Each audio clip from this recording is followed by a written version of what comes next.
देखिए, 2024 का लोकतंत्र का महापर्व है और बीजेपी एक तरफ लोकतंत्र को ख़त्म करना चाहती है, बाबा साहब के बनाए हुए संविधान को ख़त्म करना चाहती है। जिस लोकतंत्र और संविधान के लिए पता नहीं कितनी कुर्बानियाँ देनी पड़ी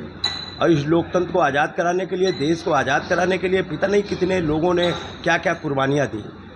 आज बीजेपी पुनः इस देश की जनता को गुलाम बनाना चाहती है,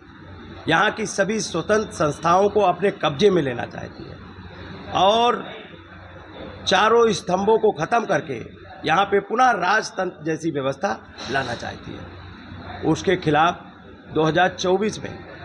समाजवादी पार्टी के राष्ट्रीय अध्यक्ष माननीय अखिलेश यादव जी और समाजवादी पार्टी और इंडिया गठबंधन जो बना, उसके साथ में पीडीए का जो नारा माननीय अखिलेश यादव जी ने दिया है, उनके हक अधिकार की जो बात की है, जाति जनगणना की बात की है और बीजेपी जिस तरीके से रोजी रोजगार ख़त्म करके यहाँ के देश के लोगों को गरीब बना के और गुलाम बनाना चाहती है, उस षड्यंत्र के खिलाफ समाजवादी पार्टी इंडिया गठबंधन 2024 के लोकसभा चुनाव में चट्टान बन के मोदी को रोकने के लिए खड़ा है, बीजेपी को रोकने के लिए खड़ा है। और मोदी बीजेपी नहीं, इनकी नीतियों को रोकने के लिए खड़ा है, क्योंकि महंगाई चरम सीमा पे है, बेरोजगारी चरम सीमा पे है, किसान परेशान है,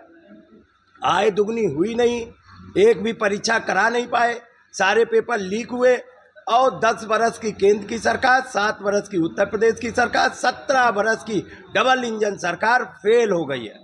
अब इसका इंजन बदलने जनता जा रही है। अब जनता इंजन बदलेगी और देश में प्रधानमंत्री नया लाएगी और समाजवादी पार्टी और इंडिया गठबंधन भारी मतों से विजयी होके आ रहा है, क्योंकि मैं पश्चिम से देखता चला आ रहा हूँ। पश्चिमी उत्तर प्रदेश ने बीजेपी का सफाया कर दिया और यहाँ गोरखपुर तक तो आंधी तूफान आ चुका है। अब जनता बनाम भारतीय जनता पार्टी चुनाव हो रहा है। अब इस चुनाव की बागडोर जनता ने ले ली है, विभिन्न जाति वर्ग धर्मों का बंधन तोड़ के ले ली है और जिस तरीके से दलों का भी बंधन तोड़ के लोग समाजवादी पार्टी और इंडिया गठबंधन को वोट दे रहे हैं। विभिन्न दलों में बैठे पदाधिकारी भी संविधान की रक्षा के लिए, लोकतंत्र की रक्षा के लिए, विभिन्न दलों के भी लोग समाजवादी पार्टी और इंडिया गठबंधन को वोट दे रहे हैं।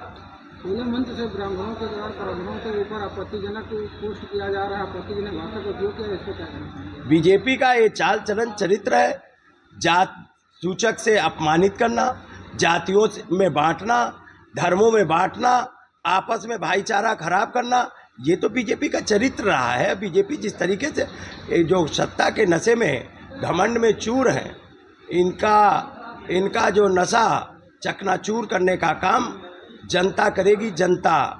जिस जनता को अपमानित कर रहे हैं, समाजों को अपमानित कर रहे हैं, चाहे ब्राह्मण समाज हो, चाहे क्षत्रिय समाज हो, चाहे बैकवर्ड हो, चाहे दलित हो, चाहे अल्पसंख्यक हो, चाहे आदिवासी हो, सबको तो अपमानित कर रहे हैं,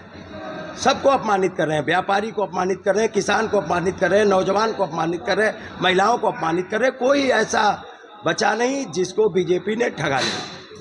खास करके गोरखपुर लोकसभा चुनाव के लिए जो 1 तारीख को यहाँ चुनाव होने वाला है, इस पर आप जनता को क्या कहना चाहते हैं? 1 तारीख को देख लेना, समाजवादी पार्टी इंडिया गठबंधन पहले नंबर पे ही होगा और 4 तारीख को जो 400 पर पार का नारा दे रहे हैं, वो उत्तर प्रदेश में 4 भी सीट नहीं पाएंगे और समाजवादी पार्टी और इंडिया गठबंधन भारी मतों से विजयी होगा। एशिया ना चल रहा है, एक्चुअली